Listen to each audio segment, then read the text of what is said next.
너희 권능 있는 자들아, 영광과 능력을 여호와께 돌리고 돌릴지어다.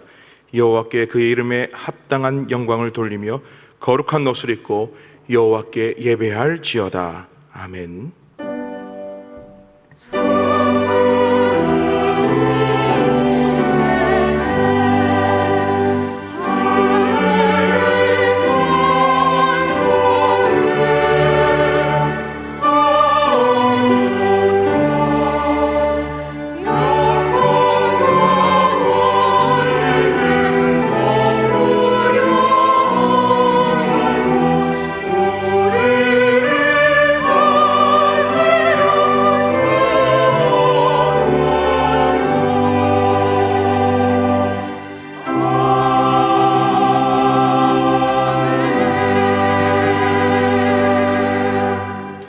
하늘에 계신 우리 아버지, 우리를 자녀 삼아주시고 거룩한 주일 아침에 하나님의 은혜의 보좌 앞으로 불러주시니 감사를 드립니다.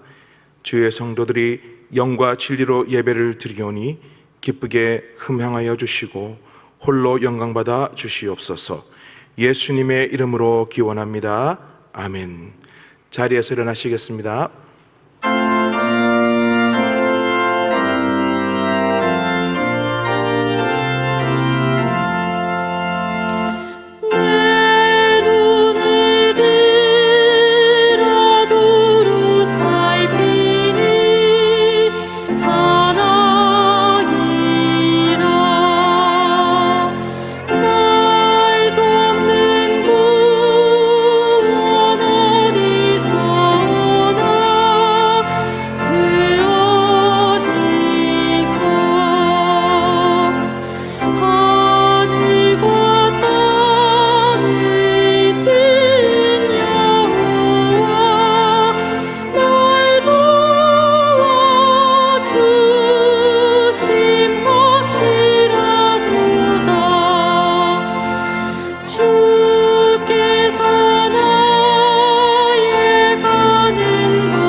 성시교독은 십계명입니다.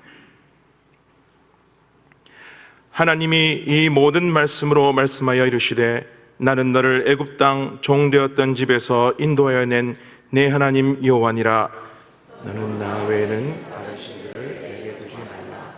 너를 위하여 새긴 우상을 만들지 말고 또 위로 하늘에 있는 것이나 아래로 땅에 있는 것이나 땅 아래 물속에 있는 것의 어떤 형상도 만들지 말며 그것들에게 절하지 말며 그것들을 섬기지 말라. 만에 하나님 미워하는 질투하는 하나님이즉 나를 미워하는 자의 죄를 갚되 아버지로부터 아들에게로 3세대까지 이르게 하느니와 나를 사랑하고 내 계명을 지키는 자에게는 천대까지 은혜를 베푸느니라. 너는 내 하나님 여호와의 이름을 망령되게 부르지 말라. 여호와는 그 이름을 망령되게 부르는 자를 죄악다 하지 아니하리라. 안식일을 기억하여 거룩하게 지키라. 엿새 동안은 성서 내 모든 일을 행할 것이나 일곱째는 내 하나님 여호와의 안식일이즉 너나 내 아들이나 내 딸이나 내 남종이나 내 여종이나 내 가축이나 내 운명에 머무는 객이라도 아무 행동하지 말라. 이는 엿새 동안에는 여호와가 하늘과 땅과 바다와 그 가운데 모든 것을 만들고 일곱째에 쉬었습니다. 그러므로 나 여호와가 안식일을 복되게 하여 그날을 거룩하게 하였느니라. 내 부모를 공경하라. 왜냐하면 내 하나님 여호와가 내게 준 땅에서 내 생명이 길이라. 살인하지 말라. 반항하지 말라. 도둑질하지 말라. 내 이웃에 대하여 거짓 증거하지 말라. 내 이웃의 집을 탐내지 말라. 내 이웃에 대하여 그의 남종이나 그의 여종이나 그의 소나 그의 나귀나 모든 내 이웃의 소유를 탐내지 말라. 예수께서 이르시되 내 마음을 다하고 목숨을 다하고 뜻을 다하여 주 너의 하나님을 사랑하라 하셨으니 이것이 크고 첫째 되는 계명이요 둘째도 그와 같으니 내 이웃을 내 자신같이 사랑하라 하셨으니 이 두 계명이 온 율법과 선지자의 강령이니라. 아멘. 나는 전능하신 아버지 하나님 천지의 창조주를 믿습니다. 나는 그의 유일하신 아들 우리 주 예수 그리스도를 믿습니다.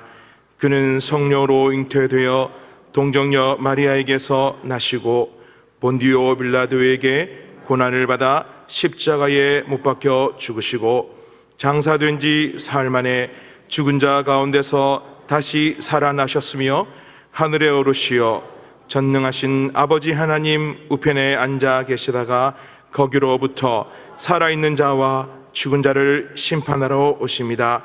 나는 성령을 믿으며 거룩한 공교회와 성도의 교제와 죄를 용서받는 것과 몸의 부활과 영생을 믿습니다. 아멘. 자리에 앉으시겠습니다.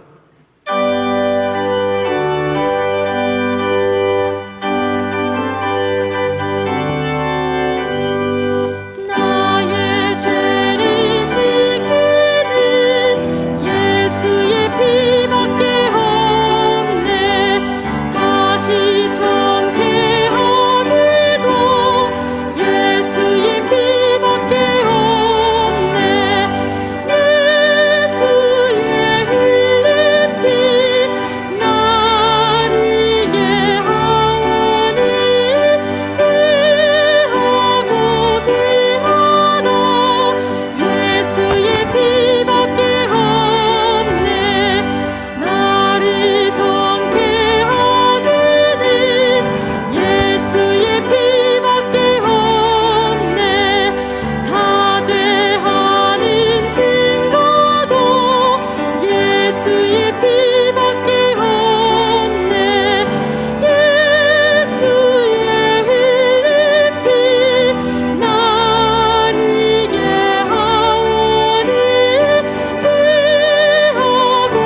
아버지 하나님, 감사합니다.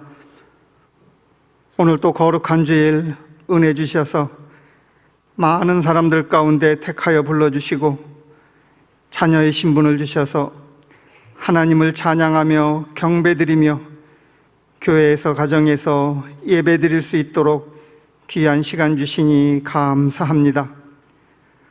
우리가 무엇이기에 이 큰 은혜를 주셨는지요?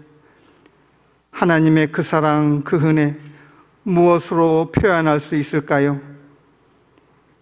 감히 아버지 하나님 앞에 나설 수 없는 죄인이지만, 부족한 우리이지만 그리스도의 십자가의 보혈에 의지하여 하나님 앞에 나왔습니다.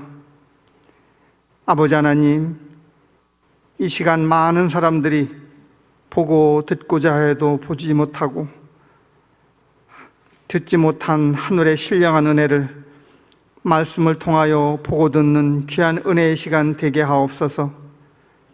또한 보고 듣는 것으로 끝나는 것이 아닌 보고 들은 대로 일하고 실천하는 우리 모두 되어 하나님과의 올바른 관계, 한몸 된 형제들과의 올바른 관계, 거룩한 관계를 형성하여 아버지 하나님께 영광 돌리는 우리 모든 성도님들 되게 하여 주옵소서.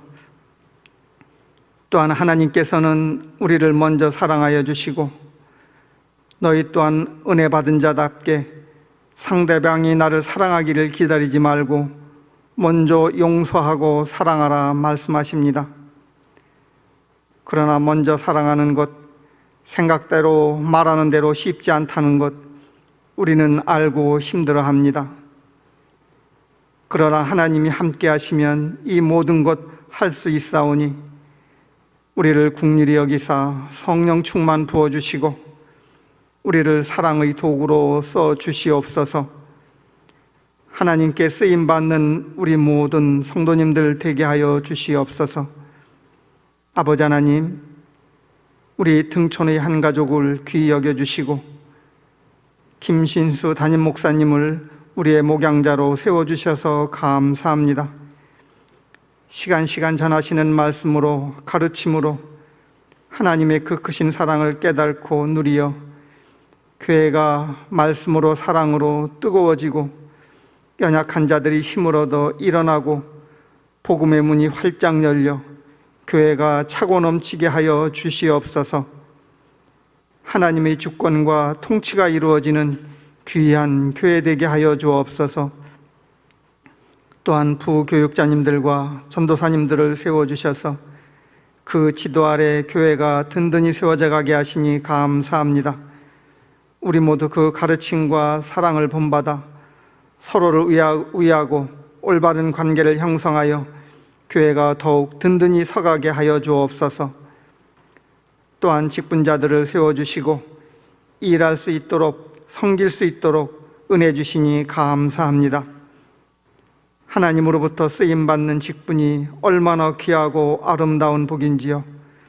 항상 하나님이 주신 직분임을 깨달아 모두에게 본이 되고 말씀에 순종하는 직분자들 다 되게 하여 주옵소서. 등촌의 한 가족, 성도 한 분 한 분의 가정을 지켜주시고 병든 자를 치료하여 주시며 외국에 나가 있는 성도, 군에 가 있는 성도, 출타 중에 있는 성도님들을 지켜주옵소서. 학업과 진로 문제로, 직장과 사업 문제로 기도하는 성도님들에게 주님 안에서 의로와 성취함을 이루게 하여 주옵소서. 한국교회와 이 나라를 지켜주시옵소서. 외세와 이단과 코로나로부터 지켜주시옵소서. 또한 치료하여 주시옵소서. 먼저 우리 믿는 자들이 하나님 앞에 바로 서고 회개하며 기도하는 그리스도인들 되게 하여 주옵소서. 나라를 이끌어가는 지도자들이 하나님을 두려워하며 공의와 정의가 살아 움직이는 이 나라 되게 하시며 어두움이 지배하는 북녘 땅에도 복음이 전해지게 하시며 자유를 주시고 믿음을 주시고 화평을 주옵소서. 이 시간 찬양을 통하여 영광 돌리는 할렐루야 찬양대의 찬양을 기뻐 받아주시며 또한 특성을 통하여 하나님 영광 받아 주옵소서. 모든 우리 할렐루야 대원들이 은혜와 평강을 누리며 하나님이 귀히 쓰는 일꾼들 되어 항상 하나님 앞에 아름다운 모습 보이게 하여 주옵소서. 감사드리며 우리 구주 예수 그리스도의 이름으로 기도드립니다. 아멘.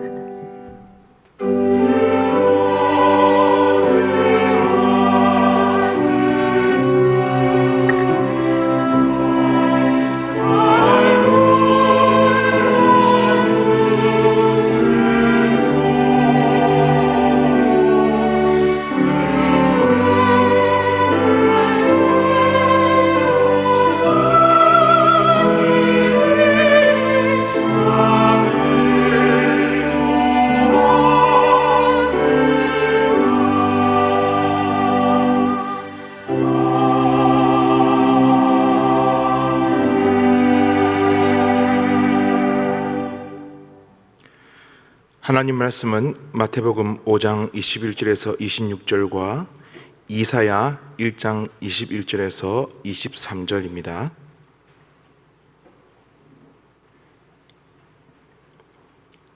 제가 봉독하겠습니다. 옛 사람에게 말한 바 살인하지 말라. 누구든지 살인하면 심판을 받게 되리라 하였다는 것을 너희가 들었으나 나는 너희에게 이르노니 형제에게 노하는 자마다 심판을 받게 되고 형제를 대하여 나가라 하는 자는 공회에 잡혀가게 되고 미련한 놈이라 하는 자는 지옥불에 들어가게 되리라. 그러므로 예물을 제단에 드리려다가 거기서 내 형제에게 원망 들을 만한 일이 있는 것이 생각나거든 예물을 제단 앞에 두고 먼저 가서 형제와 화목하고 그 후에 와서 예물을 드리라. 너를 고발하는 자와 함께 길에 있을 때에 급히 사화하라. 그 고발하는 자가 너를 재판관에게 내어주고 재판관이 옥리에게 내어주어 옥에 가둘까 염려하라. 진실로 내게 이르노니 내가 한 푼이라도 남김이 없이 다 갚기 전에는 결코 거기서 나오지 못하리라. 이사야 1장 21절에서 23절입니다. 신실하던 성읍이 어찌하여 창기가 되었는고 정의가 거기에 충만하였고 공의가 그 가운데서 거하였더니 이제는 살인자들 뿐이로다. 내 은은 찌꺼기가 되었고 내 포도주는 물이 섞였도다. 내 고관들은 폐역하여 도둑과 짝하며 다 뇌물을 사랑하며 예물을 구하며 고아를 위하여 신원하지 아니하며 과부의 송사를 수리하지 아니하는도다. 아멘.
우리 옆에 있는 사람, 앞에 뒤에 있는 우리 등촌의 가족들과 눈인사하겠습니다.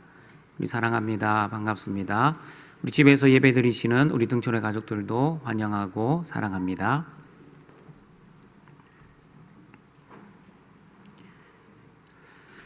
예수님께서는 십계명 6계명을 사랑으로 재해석하셨습니다. 옛 사람들은 심판의 두려움 때문에 육체적 살인을 하지 말라고 말하였지만 예수님께서는 하나님이 주신 생명이 너무나 소중하고 값진 것이기에 마음으로, 말로, 그리고 관계로 살인하지 말라 하셨습니다.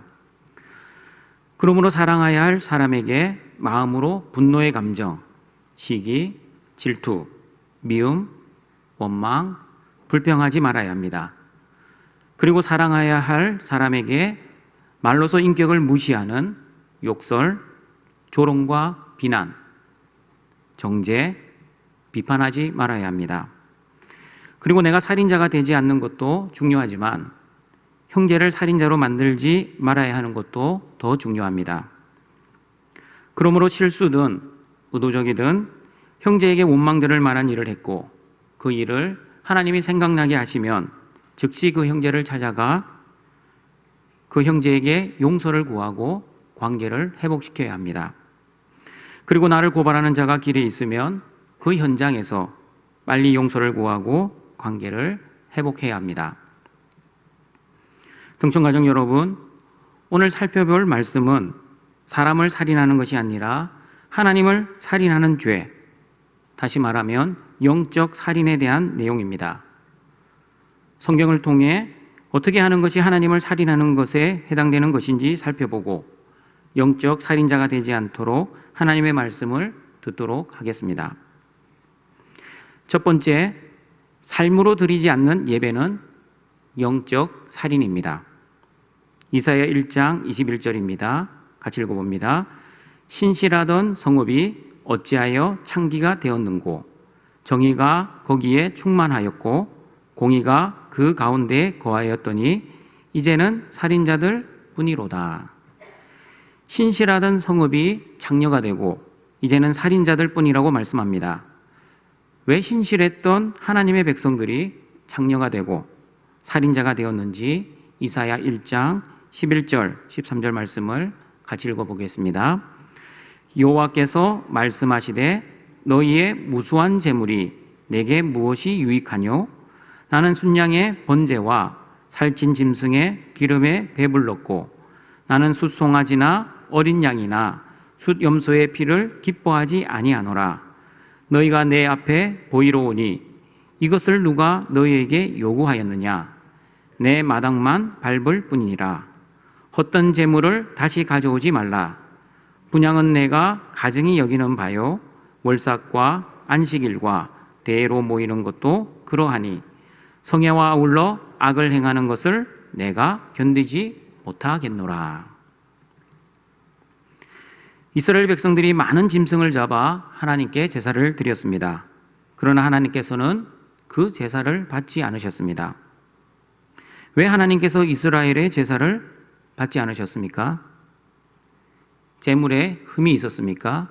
아니면 제사를 드리는 사람의 정성이 부족했습니까? 그렇지 않습니다. 흠없는 제물로 정성껏 드렸습니다. 그러면 무엇이 문제였습니까? 왜 하나님께서 제사 드리는 사람들이 성전의 마당만 밟을 뿐이라고 하셨는지 그 이유를 이사야 1장 16절 17절에서 알아보도록 하겠습니다. 같이 읽어보겠습니다. 너희는 스스로 씻으며 스스로 깨끗하게 하여 내 목전에서 너희 악한 행실을 버리며 행악을 그치고 선행을 배우며 정의를 구하며 학대받는 자를 도와주며 고아를 위하여 신원하며 가부를 위하여 변호하라 하셨느니라. 이스라엘 백성들은 자신이 지은 죄를 용서해 달라고 제사를 멋들어지게 잘 드렸지만 그들의 삶 속에서는 여전히 악한 행실, 행악과 학대가 있었습니다. 여러분, 이 악행들이 어디에서 행해졌습니까? 하나님 목전에서 행해졌습니다. 제사를 지내는 현장에서도 여전히 악행을 저질렀다는 뜻입니다. 이사야 1장 23절을 보시면 이스라엘 백성들이 저지른 악행을 이렇게 말씀합니다. 같이 읽어봅니다. 내 고관들은 패역하여 도둑과 짝하며 다 뇌물을 사랑하며 예물을 구하며 고아를 위하여 신원하지 아니하며 가부의 송사를 수리하지 아니하는도다. 고관들은 지도자를 의미합니다. 그러므로 지도자들이 도둑들과 공모하여 뇌물을 사랑하고 선물 받기를 좋아하고 사회적 약자인 고아와 가부들을 그 억울함들을 들어주지 않았습니다. 이 모든 악행들을 성경에서는 패역이라고 말씀합니다. 여러분, 패역이라는 말은 그 뜻은 반역하다라는 뜻입니다. 누구에게 반역입니까? 지도자들이 공정하지 못하고 돈을 좋아하고 사회적 약한 사람들을 돌보지 않는 것은 하나님께 반역한다는 뜻입니다.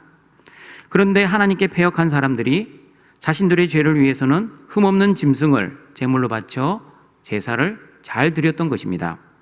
그 가식적이고 형식적인 제사를 다 알고 계시는 하나님께서는 너희들이 바치는 제물은 헛된 제물이고 분향은 가증한 것이고 하나님을 만나는 제사가 아니라 하나님을 만나지 못하고 성전의 마당만 밟을 뿐이라고 말씀하십니다. 동청가족 여러분, 여러분은 어떠하십니까? 코로나 팬데믹 속에서도 예배당에서 또는 가정에서 매주 예배를 드립니다. 그러나 이 예배를 통해 하나님을 진정으로 만나고 있습니까? 아니면 형식적이고 습관적으로 예배를 드리고 있지는 않습니까? 저와 여러분은 하나님을 진정으로 만나는 예배, 하나님의 은혜를 체험하는 예배를 드려야 합니다. 어떤 예배가 하나님을 만나고 하나님이 주시는 은혜를 체험하는 예배입니까? 성령이 주시는 은혜로운 예배를 드린 사람은 여러분, 예배를 드리는 시간에는 잘 모를 수 있습니다. 그러나 예배를 드리고 난 후 예배당을 나가는 순간부터 알 수 있습니다. 진짜 하나님이 주시는 은혜로운 예배를 잘 드린 성도는 교회 주차장에서 싸우지 않습니다. 그리고 교회 식당에서 밥과 반찬 가지고 성도들의 마음을 힘들게 하지 않습니다. 예배의 은혜를 받은 성도는 비 온다고 남의 우산을 쓰고 집에 가지도 않습니다. 여러분, 제가 지금 무슨 말씀을 드리려고 하는지 아시겠습니까? 그 교회가 진짜 은혜 충만한 교회인지 은혜가 없는 교회인지는 식당과 주차장을 보면 알 수 있습니다. 아무리 예배당에서 말씀의 은혜를 받고 눈물 콧물 흘리며 기도하고 손을 들고 찬양을 해도 삶 속에서 예배자로 살지 못하면 진짜 은혜를 받은 성도가 아닌 것입니다. 그러므로 진짜 은혜로운 교회는 주차장에서 서로 양보하고 이해하며 사랑해야 합니다. 교회 식당에서 서로를 배려하고 친절하게 섬겨야 합니다. 등촌가족 여러분, 주차장 봉사 해보셨습니까? 주차장 봉사 말처럼 쉽지 않습니다. 매연으로 호흡하는 것도 힘들지만 더 힘든 것은 성도들이 주차 봉사자들의 말을 들어주지 않는 것이 매우 힘듭니다. 이쪽에 주차하세요 하면 이쪽으로 주차하면 얼마나 좋겠습니까? 그런데 예배 마치고 빨리 나가려는 생각에 자기가 원하는 위치에 주차를 하고 키도 맡기지 않고 그냥 예배당으로 들어옵니다. 그러면 차의 흐름을 막아 주차 봉사하기가 너무 힘들 때가 많이 있습니다. 그러므로 거룩한 등촌가족 여러분, 거룩한 성도는 주차 봉사자의 말을 잘 들어야 합니다. 그리고 거룩한 성도는 고운 말, 아름다운 말, 상대방을 배려하는 말을 해야 합니다. 서로 감정이 상하는 말이 아니라 서로를 이해하며 배려하는 성숙한 모습으로 등촌교회 주차장이 이 예배당보다 더 은혜스러운 장소가 되기를 바랍니다. 진짜 은혜로운 교회는 성도들이 식당에서 봉사하는 것을 주저하거나 싫어하는 것이 아니라 몸은 힘들지만, 몸은 힘듭니다. 식당에서 봉사하면요. 몸은 힘들지만 찬양을 부르며 기쁨으로 섬기는 교회가 진짜 성령 충만한 교회입니다. 한국교회에 이런 말이 있습니다. 한국교회의 모든 소문은 어디에서 나는지 아십니까? 한국교회의 모든 소문은 교회 식당에서 생깁니다. 여러분, 마음으로 살인하고 말로도 살인할 수 있습니다. 식당이 살인하는 장소가 되지 말아야 합니다. 식당은 음식을 만드는 곳이지 절대 살인하는 곳이 아닙니다. 그러므로 거룩한 등촌가족 여러분, 등촌교회 식당에서는 사랑으로 음식을 만드시고 절대 살인하는 장소로 만들지 말아주시길 바랍니다. 로마서 12장 1절에서 이렇게 말씀합니다. 같이 읽어보겠습니다. 그러므로 형제들아, 내가 하나님의 모든 자비하심으로 너희를 권하노니 너희 몸을 하나님이 기뻐하시는 거룩한 산 제물로 드리라. 이는 너희가 드릴 영적 예배니라. 죄 없는 짐승만 죽이는 헛된 제사, 다시 말하면 제물만 살인하는 제사를 하나님께서 받지 아니하시듯이 저와 여러분이 삶 속에서 거룩한 산 제물로 드리지 않는 예배를 하나님께서 받지 않으신다는 뜻입니다. 그러므로 저와 여러분은 우리의 삶 속에서 영적 예배자가 되어야 합니다. 그러므로 예배당에서만 은혜로운 예배가 아니라 우리의 가정과 우리의 직장과 우리의 모든 삶의 터전에서 산 제물로 은혜로운 예배를 드리시는 등촌의 가족들이 되시길 바랍니다. 두 번째, 하나님만을 섬기지 않는 우상 숭배는 영적 살인입니다. 에스겔 6장 1절 5절 말씀 같이 읽어보겠습니다. 여호와의 말씀이 내게 임하여 이르시되 인자야, 너는 이스라엘 산을 향하여 그들에게 예언하여 이르기를 이스라엘 산들아, 주 여호와의 말씀을 들으라.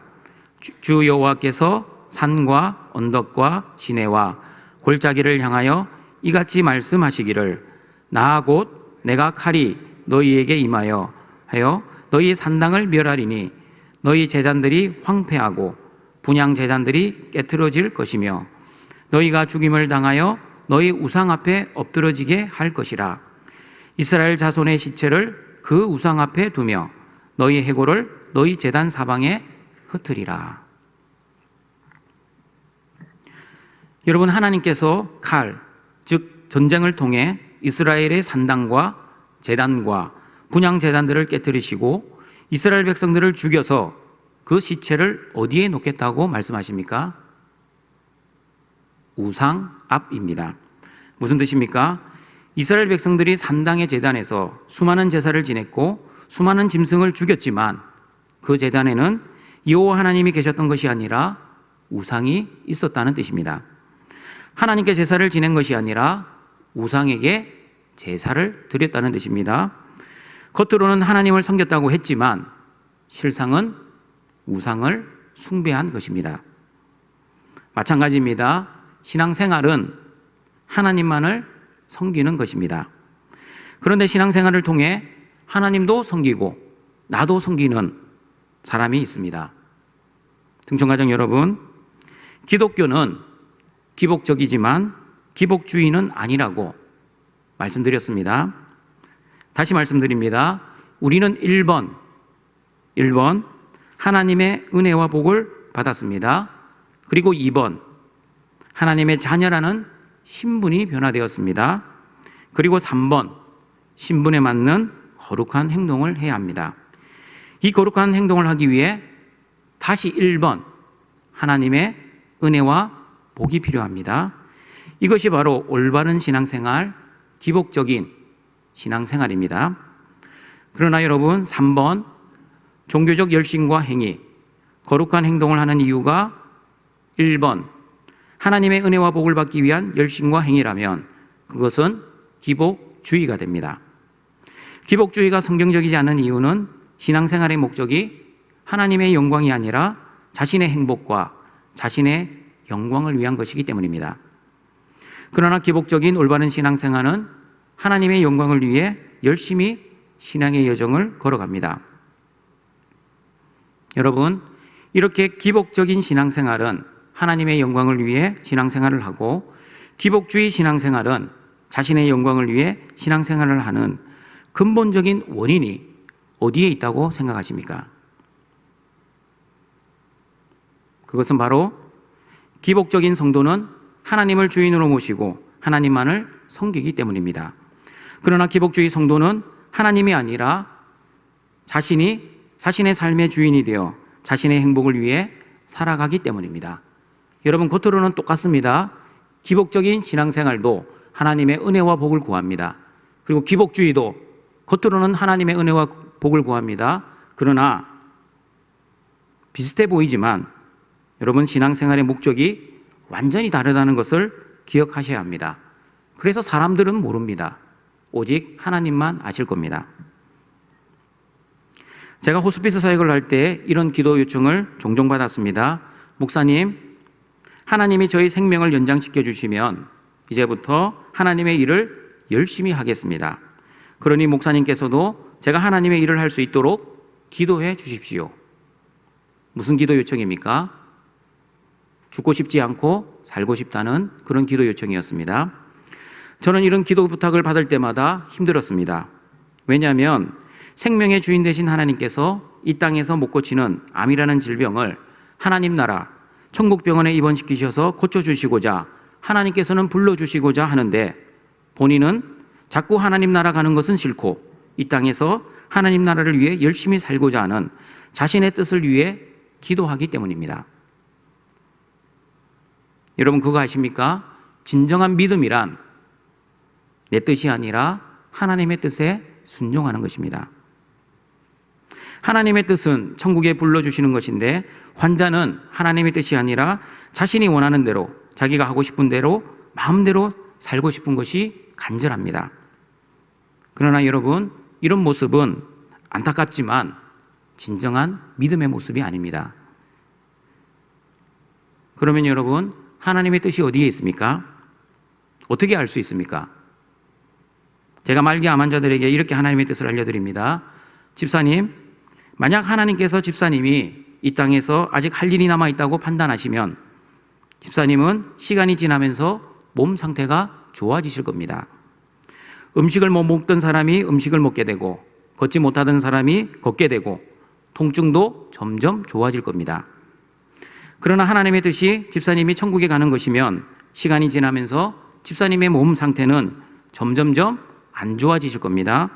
음식을 먹던 사람이 못 먹게 되고 걷던 사람이 휠체어 타게 되고 통증도 점점 심해질 것입니다. 이런 증상이 나타나면 이제 하나님이 나를 천국에 부르시나 보다 라고 생각하시면서 하나님 나라 이사갈 준비 잘 하시길 바랍니다. 그리고 집사님, 천국은 가고 싶다고 다 갈 수 있는 나라도 아니고, 그리고 천국은 가고 싶지 않다고 안 갈 수 있는 나라도 아닙니다. 생명의 주인 되신 하나님께서 부르시면 저도 오늘이라도 가야 합니다. 그러니 너무 죽음을 두려워하지 마시고 하나님의 부르심을 기대하며 은혜롭게 잘 준비합시다. 죽어봤자 천국 아닙니까? 이렇게 제가 권면해드리고 기도해드렸습니다. 동청가정 여러분, 생명의 주인은 내가 아니라 하나님이 나의 생명의 주인이라는 것을 여러분은 믿으십니까? 믿으신다면 주인의 뜻에 내 생명까지 맡기는 그런 믿음의 사람이 되시길 바랍니다. 그리고 내 생명뿐 아니라 나의 죽음도, 모든 생사화복의 주인도 내가 아니라 하나님이심을 꼭 기억하셔서 나의 주인 되신 하나님을 위해 신앙의 여정을 잘 걸어가시고 또 하나님을 위해 신앙의 여정도 잘 마무리하시는 은혜가 있기를 바랍니다. 동청가정 여러분, 하나님만을 섬기지 않는 것이 왜 영적 살인인지 아십니까? 하나님만을 섬기지 않는 우상 숭배는 결국 나를 숭배하는 것이기 때문입니다. 나를 숭배하는 것은 내가 주인 되어 사는 삶입니다. 내가 나의 삶의 주인이 되어 내 삶을 내 마음대로 살면 진짜 나의 삶의 주인 되신 하나님을 죽이는 행동이 되는 것입니다. 그러므로 하나님만을 섬기지 않는 우상 숭배는 하나님의 자리를 빼앗고 하나님의 영광을 가로채는 영적 살인입니다. 그러므로 나의 유익, 나의 행복, 나의 뜻을 위해 신앙생활하지 마시고 오직 하나님의 영광, 하나님의 거룩, 하나님의 나라를 위해 신앙생활하시는 등촌의 가족들이 되시길 바랍니다. 세 번째입니다. 예수님의 속죄의 은혜를 믿지 못하는 것이 영적 살인입니다. 제가 어렸을 때 교회에서 부흥회가 자주 있었습니다. 부흥회를 하면 강사 목사님들이 설교를 다 마치고 꼭 하시는 말이 있었습니다. 오늘 누가 예수님을 영접하시겠습니까? 예수님을 나의 주와 그리스도로 영접하시고자 하는 분은 이 강대상 앞으로 나와 주십시오. 지금 결단하지 않으면 영원한 지옥 형벌이 기다리고 있으니 지금 바로 결단하시고 앞으로 나오시길 바랍니다. 결단의 시간입니다. 그런데 문제가 자꾸 생깁니다. 작년에 결단에 나간 사람임에도 불구하고 올해에도 또 나가는 사람이 있습니다. 제가 그 친구에게 물어보았습니다. 너 작년에 결단하고 구원받았잖아. 왜 또 나가? 나갈 필요 없어. 그러자 그 친구가 대답합니다. 구원받고 싶은 사람 나오라고 하잖아. 나가지 않으면 구원받지 못할 것 같은 생각이 들어. 나가야 마음이 편안해져. 같이 나가자. 구원받아야지. 여러분, 이 친구가 바로 예수님을 십자가에서 다시 죽이는 영적 살인자입니다. 어렸을 때는 신학적 지식이 없어서 그 친구에게 설명을 해주지 못했습니다. 그냥 작년에 구원받았으면 됐지 왜 매년 구원받아야 하나? 그렇게만 생각했습니다. 그러나 신학을 공부하고 난 이후 구원의 확신이 없는 이런 모습이 바로 영적 살인이라는 것을 배웠습니다. 십자가의 속죄의 사역을 믿지 못하고 회개하고 또 회개하고 또 회개하는 것은 예수님을 십자가에서 계속 죽이는 것이기 때문입니다. 여러분 오해하지 마십시오. 제 용서에 대한 회개와 구원의 확신을 위한 회개는 같은 것이 아닙니다. 우리가 죄를 지으면 계속해서 회개를 해야 합니다. 그러나 구원의 확신을 하지 못하고 매번 해결을 해야만 구원의 확신이 드는 것은 예수 그리스도의 십자가의 대속의 죽음을 믿지 못하는 것입니다. 엄밀하게 말하면 자신의 감정에 의해 또는 자신의 환경에 의해 구원의 확신이 흔들리는 사람입니다. 예배를 드리고 성령에 충만할 때는 구원의 확신이 들다가도 세상 속에서 죄를 짓는 한심한 자신의 모습을 볼 때는 구원의 확신이 사라지는 사람이 있습니다. 그리고 외부적인 환경이 좋을 때, 즉 건강하고 돈도 잘 벌고 아무런 염려와 금심과 걱정이 없을 때는 구원의 확신이 있었는데 갑자기 환경이 변하면, 다시 말하면 병이 들고 사업이 망하고 직장을 잃어 경제적인 궁핍한 생활이 오고 자녀들도 잘 되지 않으면 구원의 확신이 흔들리는 사람이 있습니다. 동청가족 여러분, 여러분은 어떠하십니까? 여러분의 감정이나 환경에 상관없이 예수님이 나의 주와 그리스도이심을 믿으십니까?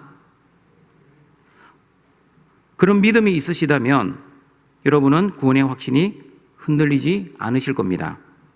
그러나 여러분의 감정과 환경에 의해 믿음이 흔들리신다면 여러분의 구원의 확신도 언젠가는 반드시 흔들릴 것입니다. 그러나 성경은 우리에게 분명히 말씀합니다. 예수님 안에 있으면 절대 믿음이 흔들리지 않고 구원의 확신이 흔들리지 않는다라고 말씀합니다. 그러나 여러분, 우리가 예수님 밖에 있으면 어떻게 됩니까? 예수님 밖에 있으면 환경에 의해, 감정에 의해 우리의 믿음이 흔들리고 구원의 확신이 흔들릴 것입니다. 이렇게 우리의 믿음이 흔들리는 이유는 우리를 참소하는 마귀가 존재하기 때문입니다. 우리가 감정에 의해, 환경에 의해 믿음이 흔들리고 구원의 확신이 흔들리는 그 이유가 사탄이 우는 사자와 같이 우리를 노리고 있기 때문입니다. 그래서 마귀는 우리가 죄를 지을 때를 기다렸다가 죄를 지으면 우리를 참소하기 시작합니다. 네가 하나님의 자녀인데 왜 사는 꼴이 이 모양 이 꼴이야? 왜 똑같은 죄를 어제도 짓고 오늘도 지어? 어떻게 하나님의 자녀가 죄를 지을 수 있어? 지난번에 목사님이 설교하셨잖아. 하나님의 자녀들은 99.99%가 아니라 100% 모든 말씀을 순종할 수 있다고 하셨는데 너는 왜 100% 하나님 말씀 순종하지 못해? 모든 말씀을 순종하지 못하는 너의 모습을 보니 너는 하나님의 자녀가 아닌 게 틀림없어. 동정가정 여러분, 이런 사탄의 참소가 있을 때마다 여러분은 어떻게 대처하셨습니까? 이 참소가 있을 때마다 우리에게는 하나님의 말씀이 있습니다. 로마서 8장 1절과 2절 말씀입니다. 같이 읽어보겠습니다. 그러므로 이제 그리스도 예수 안에 있는 자에게는 결코 정죄함이 없나니 이는 그리스도 예수 안에 있는 생명의 성령의 법이 죄와 사망의 법에서 너를 해방하였습니다. 저와 여러분이 예수님 안에 있으면 결코 정죄함이 없습니다. 믿으십니까? 이 믿음을 바울은 로마서 5장에서 이렇게 설명하고 있습니다. 세상에는 두 종류의 사람이 있다고 합니다. 첫 번째 사람은 아담 안에 있는 사람입니다. 그리고 두 번째 사람은 그리스도 예수 안에 있는 사람입니다. 아담 안에 있는 사람은 죄와 사망의 법이 지배하는 사람입니다. 그러나 그리스도 안에 있는 사람들은 생명의 성령의 법이 지배하는 사람입니다. 그런데 여러분, 아담 안에 있는 사람은 죄를 지을까요? 안 지을까요? 죄와 사망의 법 아래에 있기 때문에 당연히 죄를 짓습니다. 그러면 그리스도 예수 안에 있는 사람, 생명의 성령의 법 아래에 있는 저와 여러분은 죄를 짓습니까? 아니면 죄를 안 짓고 살아갑니까?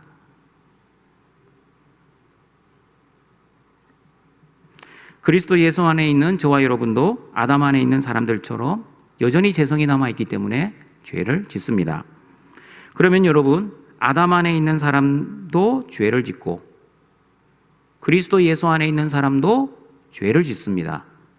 그러면 아담 안에 있는 사람과 예수 그리스도 안에 있는 사람은 무슨 차이가 있습니까?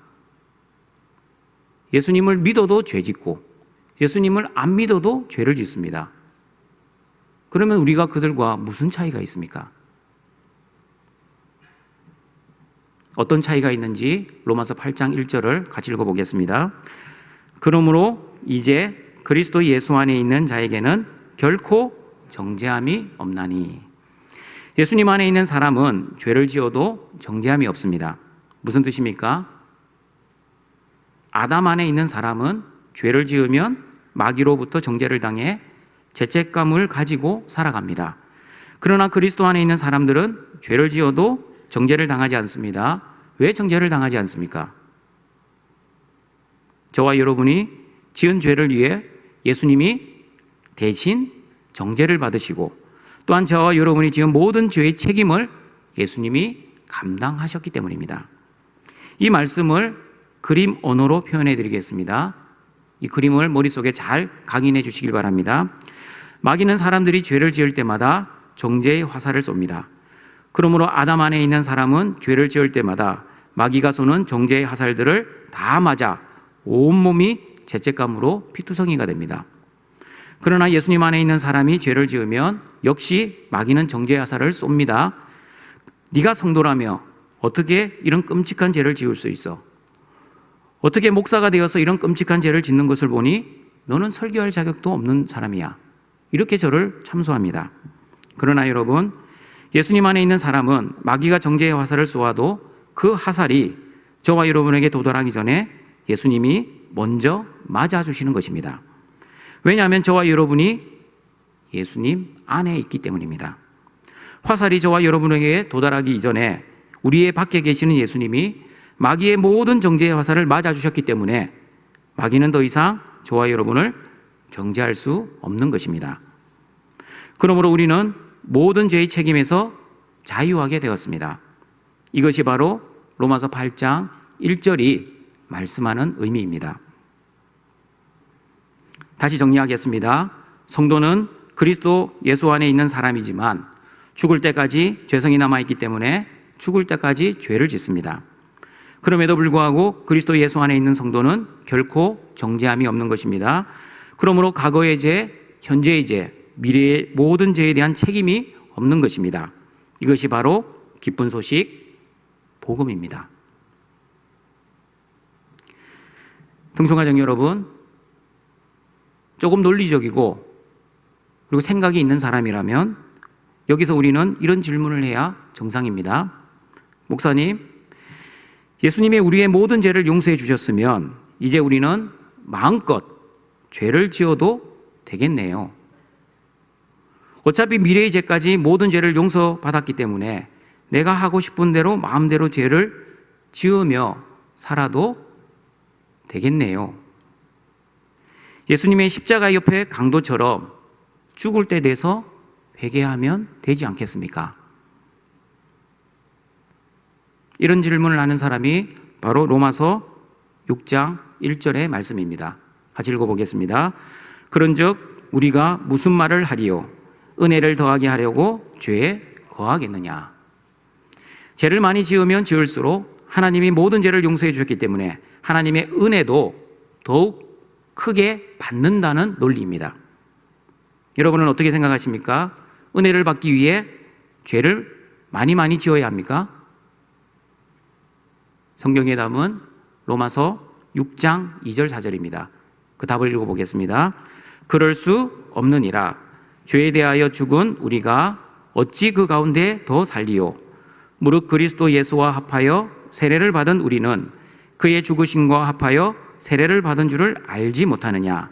그러므로 우리가 그의 죽으심과 합하여 세례를 받음으로 그와 함께 장사되었나니 이는 아버지의 영광으로 말미암아 그리스도를 죽은 자 가운데서 살리심과 같이 우리로 또한 새 생명 가운데서 행하게 하려 함이라.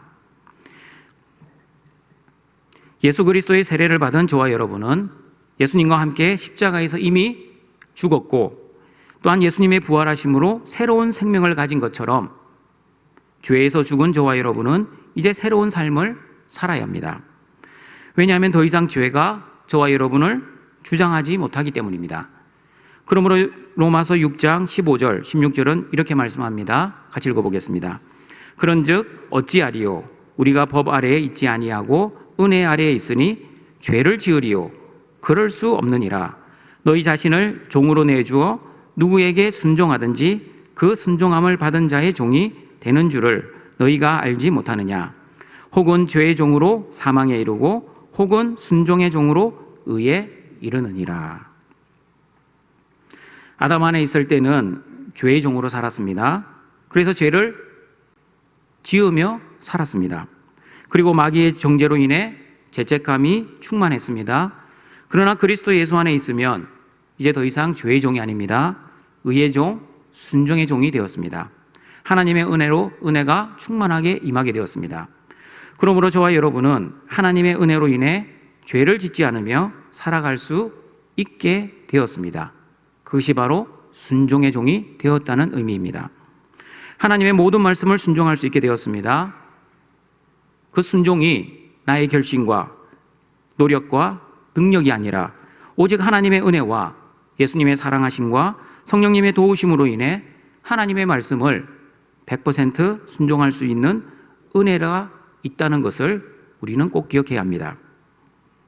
그러므로 동청가족 여러분, 하나님의 이 은혜를 잊어버리고 예수 그리스도의 속죄의 사역을 온전히 믿지 못하며 감정이나 환경에 의해 구원의 확신이 흔들리는 것은 예수님을 다시 십자가에 못 박는 영적 살인입니다.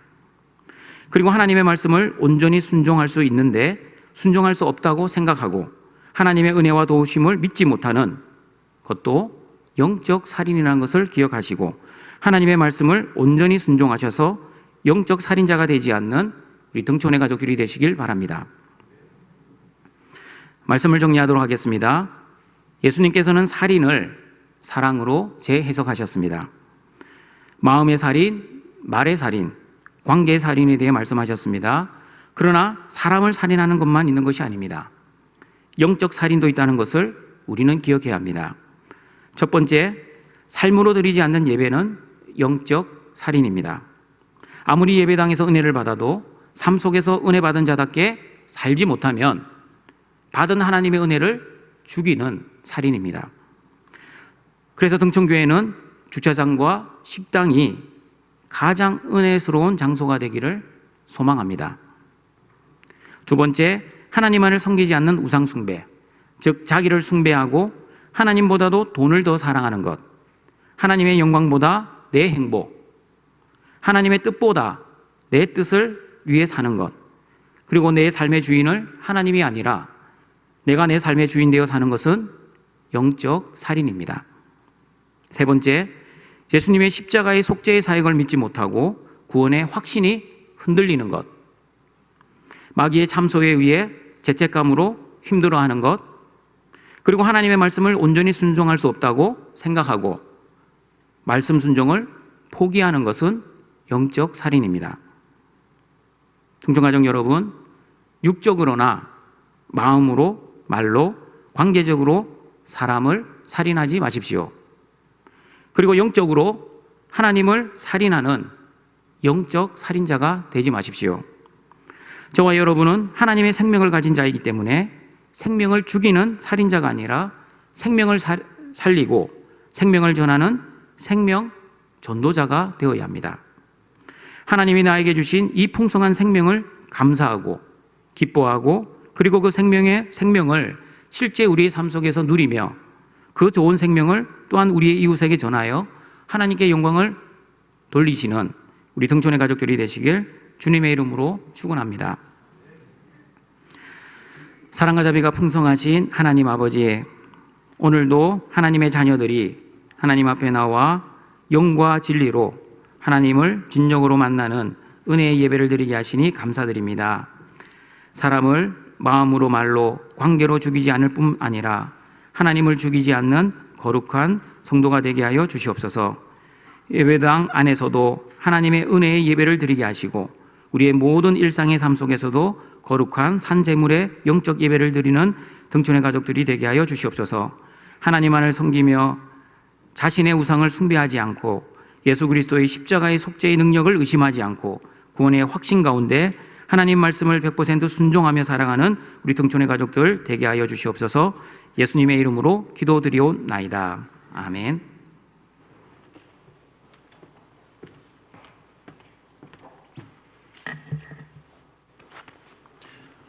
생명의 귀한 말씀 감사합니다. 찬송가 250장 찬송하시겠습니다.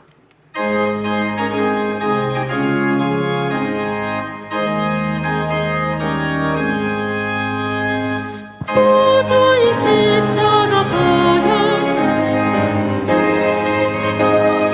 원하네 내 죄를 씻으신 주 이름 찬송합시다 찬송합시다 찬송합시다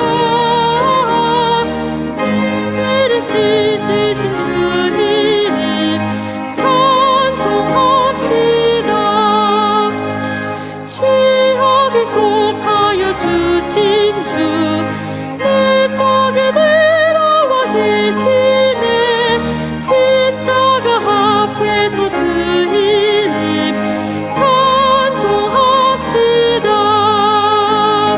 찬송합시다 찬송합시다 내 죄를 씻으신 주 이름 찬송합시다 주 앞에 흐르는 생명수 날 씻어 정하게 하시네 내 기쁜 정성이 다하여 찬송합시다 찬송합시다 찬송합시다 내 죄를 씻으신 주 이름 찬송합시다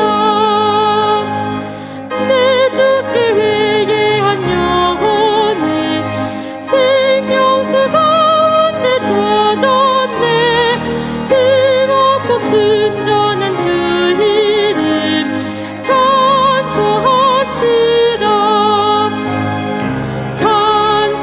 찬송합시다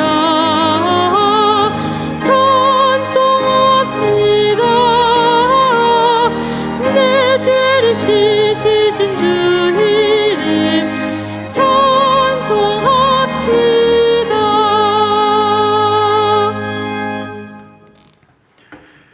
나의 하나님이 그리스도 예수 안에서 영광 가운데 그 풍성한 대로 너희 모든 쓸 것을 채우시리라. 아멘. 준비하신 예물을 하나님께 드리시겠습니다.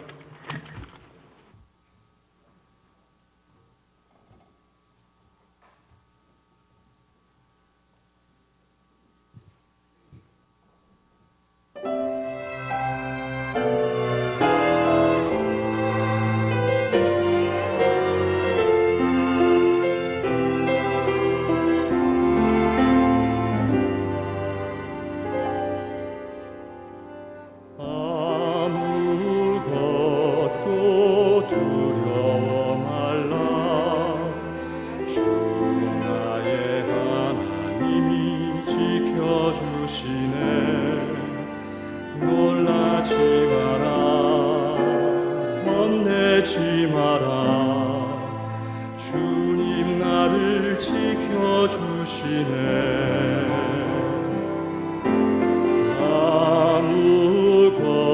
아무것도 두려워 말라 주 나의 하나님이 지켜주시네 놀라지 말라 겁내지 마라 주님 나를 지켜주시네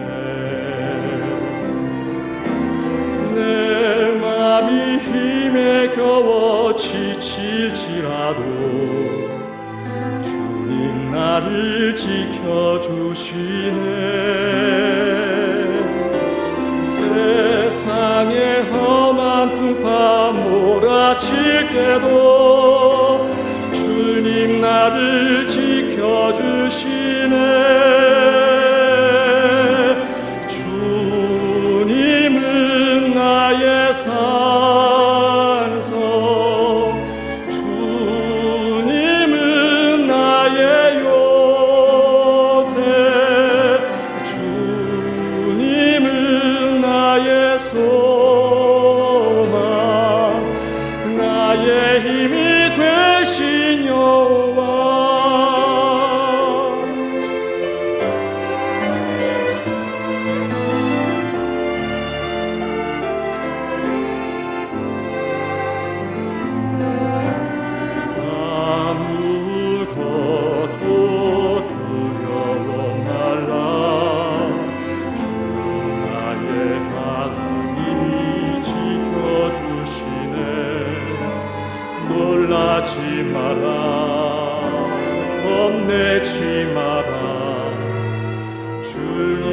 나를 지켜주시네. 내 맘이 힘에 겨워 지칠지라도 주님 나를 지켜주시네. 세상의 험한 풍파 몰아칠 때도 주님 나를 지켜주시네. 주님은 나의 산소, 주님은 나의 요새, 주님은 나의 소망, 나의 힘이 되신 여호와. 주님은 나의 산소, 주님은 나의 요새, 주님은 나의 소망, 나의 힘이 되신 여호와. 나의 힘이 되신 여호와. 나의 힘이 되신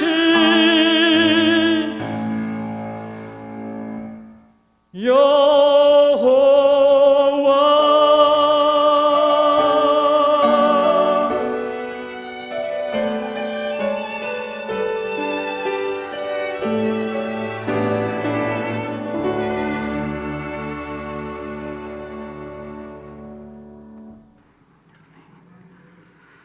우리를 창조하시고 구원하시고 보호하시고 인도하시고 공급하시는 아버지 하나님, 아버지의 그 크신 사랑과 구원의 은혜에 감사하여 아버지의 것을 구별하여 아버지께 예물을 드립니다. 이 예물을 통해 아버지의 영광 받으시고 우리의 거룩한 산제문의 영적 예배를 통해서도 아버지의 영광 받아 주시옵소서. 예수님의 이름으로 기도드립니다. 아멘.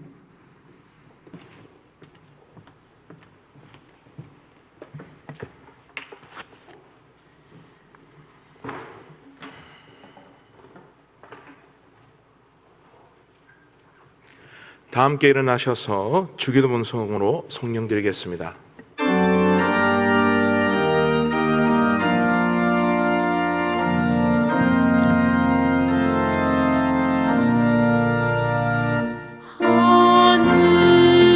하늘에 계신 아버지 이름 거룩하사 주님 나라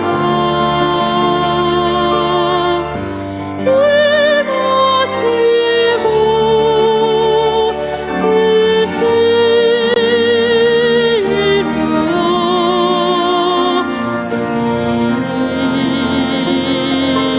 이루어지이다.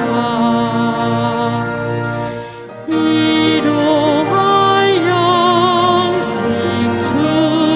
주시고 우리들의 큰 죄 다 용서하시고 또 시험에 들게 마시고 악에서 구원하소서. 대개 주의 나라 주의 권세 주의 영광 영원히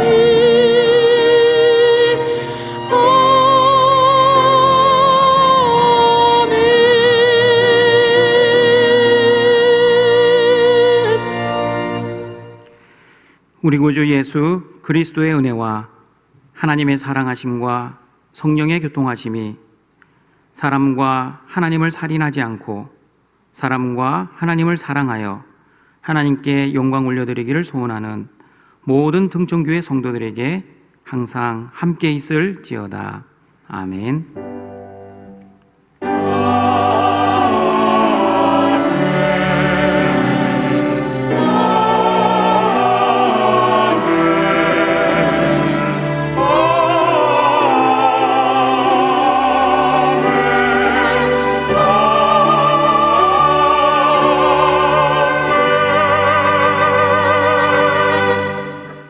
교회 소식 전하겠습니다. 우리 주보에 없는 교회 소식입니다. 우리 다음 주 오실 때까지 로마서 8장 1절과 2절 말씀을 정확하게 암송해 주시길 바랍니다. 예배 시작하기 전에 암송하고 설교 시작할 겁니다. 제가 왜 이 말씀을 암송하라고 하냐면 환경이 어려워지거나 고통을 당할 때, 특별히 죽음 앞에서 구원의 확신이 흔들리는 우리 성도들을 많이 보았습니다.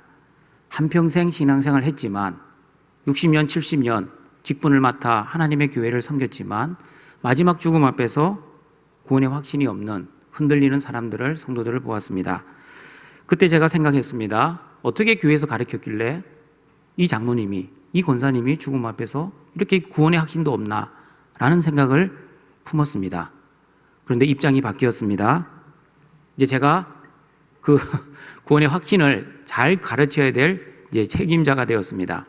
그래서 제가 목회하는 우리 등정교회 성도들 중에서는 아무도 고통 앞에서, 환경이 어려워도, 심지어 죽음 앞에서도 하나님의 사랑, 구원의 확신이 흔들리지 않는 성도로 가르쳐야 합니다.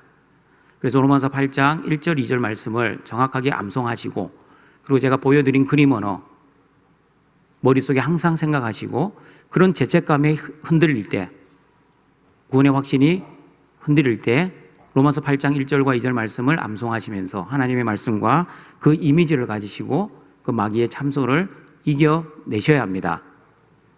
이겨내시길 바랍니다. 이 피택 권사교육 첫 번째 시간을 우리 오늘 오후 4시 본관 3층 디사일포로에서 가지겠습니다. 수도권 거리두기 4단계 적용이 2주간 연장되었습니다. 이번 주는 구역이 함께하는 금요기도회로 모입니다. 교회 안전을 위해서 계속 봉사하시는, 우리 방역 봉사하시는 전도의 수고에 감사드립니다. 다음 주일 1부, 2부, 3부, 4부 예배는 우리 중에 학습, 유아세례, 세례, 입교 예식이 있습니다. 기도로 잘 준비해 주시길 바랍니다. 그리고 다음 주일 오후 4시 본관 3층 디사이플에서 피택 건사교육 두 번째 시간이 있습니다.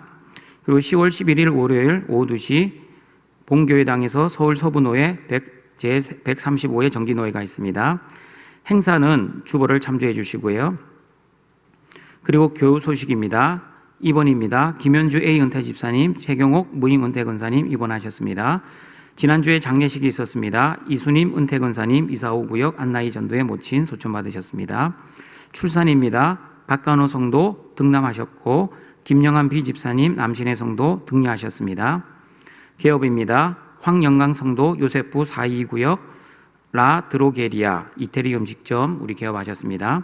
결혼입니다. 백악열군 요세프 4.1구역 배인호 집사님, 김종남 권사님 장남과 김지연 양의 결혼식이 주 2021년 10월 9일 토요일 오전 11시 연세대학교 동문회관 3층에서 있습니다. 교회 출발은 오전 9시 50분입니다. 그리고 구지역 장례 광고입니다.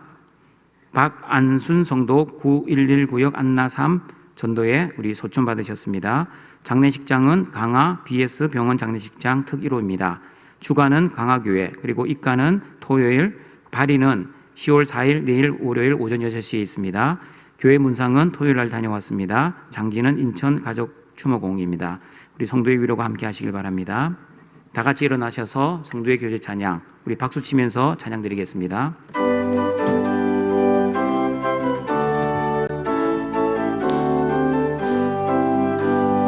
예수